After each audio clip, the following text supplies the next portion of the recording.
digaruk, dia akan mengeluarkan akar muda. Nah, akar muda itulah yang akan menyerap pupuk, teman-teman. Nah, ini akar-akar mati. Nah, nih.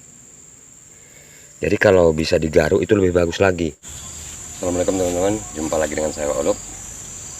Kali ini kita akan membahas tentang pemupukan kelapa sawit, teman-teman ya. Diketahui adalah cara pemupukannya, teman-teman ya. Itu yang akan kita bahas kali ini.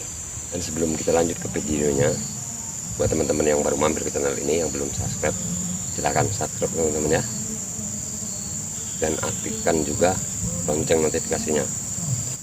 Nah, yang perlu teman-teman ketahui adalah ini dia teman-teman ya, ini adalah bekas pupuk saya putaran kemarin teman-teman. Nah, ini dia.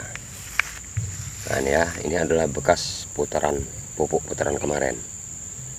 Jadi usahakan mupuknya jangan di bekas ini lagi teman-teman ya. Kalau teman-teman mupuk di bekas ini lagi, ini akar, karena kita memakai pupuk kimia, ini akar udah banyak yang mati teman-teman. Makanya supaya ini pulih, ini kemarin udah ditabur dolomit teman-teman, sekitar 1 bulan lebih lah. Ini waktu pemupukannya. Nah, jadi kita mupuknya areanya harus di luar teman-teman ya, di luar dari bekas yang kemarin. Jangan bekas kemarin lagi dipupuk teman-teman ya. Kalau bekas kemarin lagi dipupuk itu nggak bagus. Harus bekas yang kemarin jangan dipupuk lagi ya. Kita mupuk di area luarnya. Satu lagi teman-teman ya, jangan terlalu dekat dengan batang. Biasanya orang mupuk kebanyakan itu malah dekat sama batang teman-teman. Kurang fungsinya, karena akar yang dekat dengan batang adalah akar bertahan untuk supaya tanaman tidak tumbang. Sementara akar cari makan, dia berada di luar teman-teman, minimal 2 meter 2 meter dari batang ini, itu minimal teman-teman ya. Kalau anjuran dari pertanian itu malah separuh dari daun. Nah, sebenarnya yang banyak di pelepah ini teman-teman, cuman kayaknya kalau mupuknya dijatuhkan di pelepah kurang puas, makanya di piringan. Nah, jaraknya itu teman-teman ya, jaraknya harus pas, jangan dijatuhkan di tempat bekas pupuk kemarin. Seperti ini ya, ini bekas pupuk kemarin. Nah, ini putarannya, saya harus mupuk di luarnya. Nah, besok mupuknya, kalau besok mau mupuk lagi, kalau memang ini udah pulih, baru pindah lagi ke sini bisa teman-teman, atau lebih keluar lagi. Kalau bisa dibikin 3 tingkat, pertama di sini, kedua di sini, ketiga di sini. Nah, nanti yang keempat baru kembali lagi kemari, begitu teman-teman, supaya penyerapannya bisa bagus. Kalau mau bagus lagi mupuk jangan seperti ini teman-teman ya. Kalau bisa dipiringi atau digaruk. Ada sebagian orang mengatakan kalau digaruk akarnya putus. Betul, yang putus itu akar-akar yang mati seperti ini teman-teman. Nah, ini kan akar-akar mati. Nah, ini ya, ini akar-akar mati teman-teman. Ini kalau digaruk dia akan mengeluarkan akar muda. Nah, akar muda itulah yang akan menyerap pupuk teman-teman. Nah, ini akar-akar mati. Nah, ini. Jadi kalau bisa digaruk itu lebih bagus lagi. Cuman kalau saya memang ya bisa dikatakan gimana ya, Texas saja sih caranya.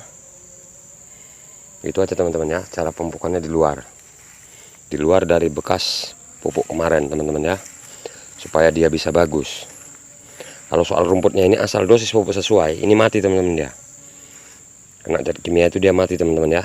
Ibaratnya kekenyangan lah mungkin, karena dia jenis rumput muda. Tapi kalau jenis kayu dia nggak mati teman-teman, malah lebih gemuk. Nah, ini teman-teman ya, seperti itu caranya.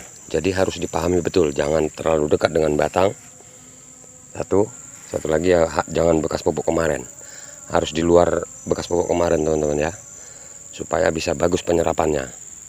Karena kalau bekas pupuk kemarin yang kita tabur lagi, seperti yang saya katakan tadi, akarnya banyak yang mati dia. Nah, itu begitu teman-teman ya. Kalau saya senang mupuk ya lokasi seperti ini teman-teman. Dia kalau kena embun pagi, pupuk cepat larut dan cepat meresap. Nah, itu. Dan yang saya pupuk udah pasti mati teman-teman. Nah, saya gunakan ini aja teman-teman ya. Nah, ini pupuk subsidi teman-teman.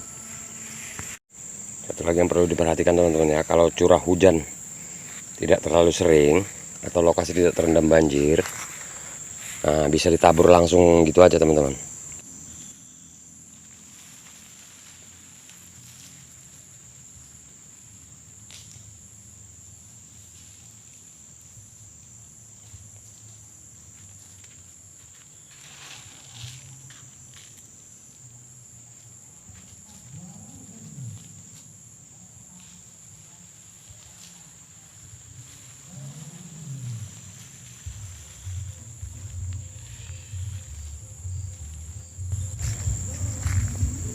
Nah seperti ini dia teman-teman ya, pupuknya ditabur di luar bekas pemupukan kemarin teman-teman ya. Nah ini udah bisa dipastikan rumputnya mati teman-teman dia, supaya penyerapannya pun lebih maksimal teman-teman. Nah ini teman-teman ya, seperti ini dia. Nah ini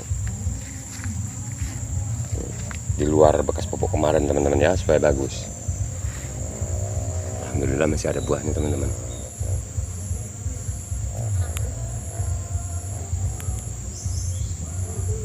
Nah seperti itu, masih ada buahnya teman-teman ya.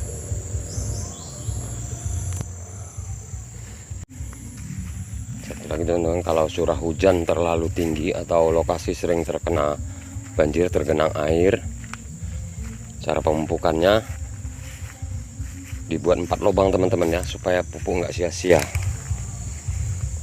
Nah seperti ini lokasi saya ini yang kemarin. Ini pupuknya saya tanam teman-teman. Nah itu ya, supaya bisa bagus penyerapannya dan pemupukan nggak sia-sia teman-teman. Nah, untuk mengetahui pemupukan yang ini kemarin, coba teman-teman cek di video saya yang berjudul Anda mau hasil sawit Anda tetap stabil. Itu teman-teman ya, coba dicek di situ, di video itu ada teman-teman cara-caranya. Nah, kalau ini udah saya pupuk kemarin teman-teman, ini baru mulai hancur dia. Nah ini teman-teman ya, kalau ini rumputnya pasti mati teman-teman. Sebetulnya kalau yang lebih bagus lagi seperti yang saya katakan tadi, digaruk atau dibabat piringan. Itu teman-teman, kalau bisa rumput-rumput muda seperti ini jangan dibasmi teman-teman, sayang. Ini untuk pendingin akar sawit teman-teman ya, supaya tidak terlalu gersang. Rumput-rumput muda ini harus dipelihara teman-teman, supaya bagus ya. Kalaupun mau digaruk atau dibersihkan, piringannya aja teman-teman ya. Jadi itu tadi teman-teman ya, supaya bisa dipraktekkan di lapangan. Pupuknya jangan terlalu dekat sama batang, minimal jaraknya 2 meter lah kalau sawit udah tinggi teman-teman ya. Kalau terlalu dekat penyerapannya kurang maksimal teman-teman, minimal 2 meter. Dan jangan di bekas pupuk yang putaran kemarin ya. Kalau bisa digaruk ya lebih bagus, tapi kalau nggak bisa seperti saya, Texas saja. Cara pikir petani biasanya seperti itu, cara-cara yang Texas.